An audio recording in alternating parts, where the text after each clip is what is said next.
I guess one thing I could talk about, which hopefully doesn't get me in trouble or anything, but like, I remember when Artemis 2 happened earlier this year. It was like back in May.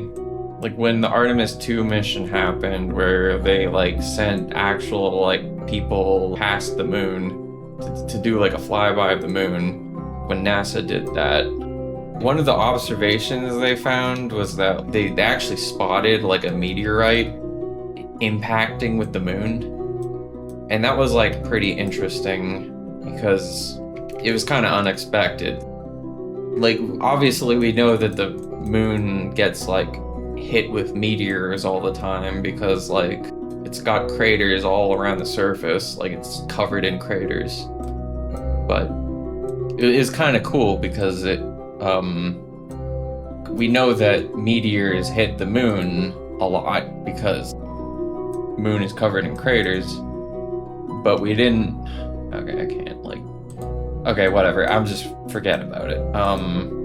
Forget about the extra experiments. I have to get this data though. Okay, so yeah, as I was saying. Okay, this is a bit.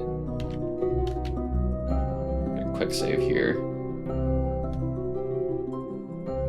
Okay. So yeah, like we know that because the moon is covered in craters, but we didn't know that meteors supposedly like impact the moon regularly.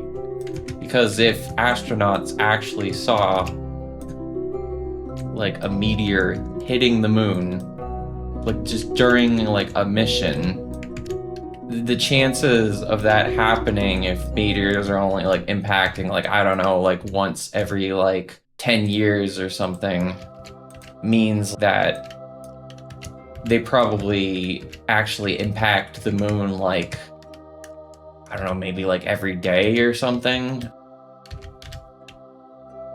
Oof, okay. Okay, that was a bit scary. Yeah, like, it probably means that meteors impact the moon probably almost every day. Probably more than once a day. Like, there's probably like maybe dozens of meteors that impact the moon like a day, and we just didn't know that it happened that often until like this mission. So yeah, that's like a bit of an interesting story for y'all about how the Artemis 2 program was going.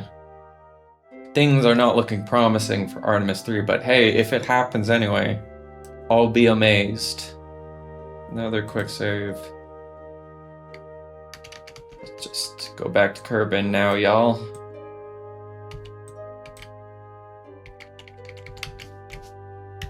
And this is kind of a steep re-entry, but it's probably fine. What, 3,180 meters per second re-entry? Yeah, it's probably fine.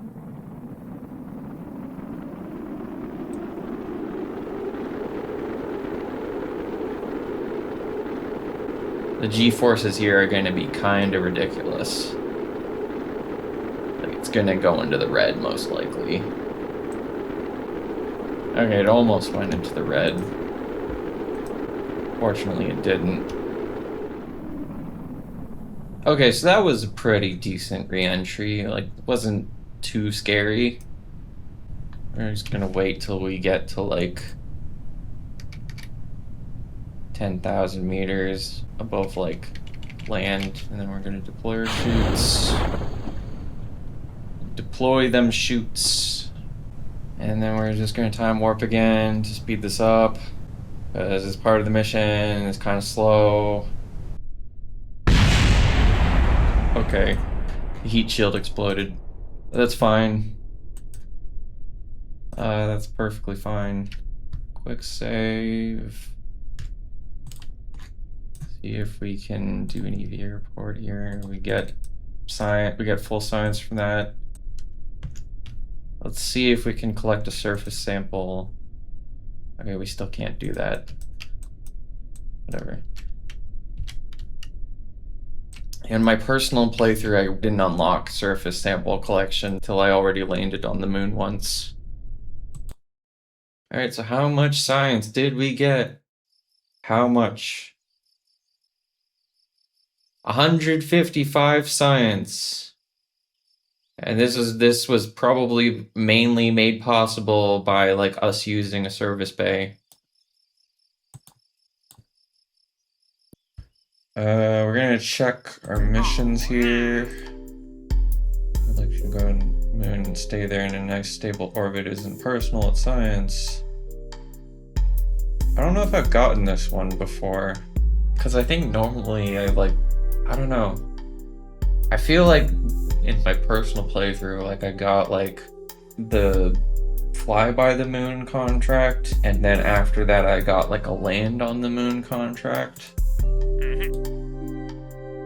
That's kind of interesting. We're gonna quick save so we don't screw up our playthrough. And then I'm gonna just take this contract. We now have 680,000 Kerbucks.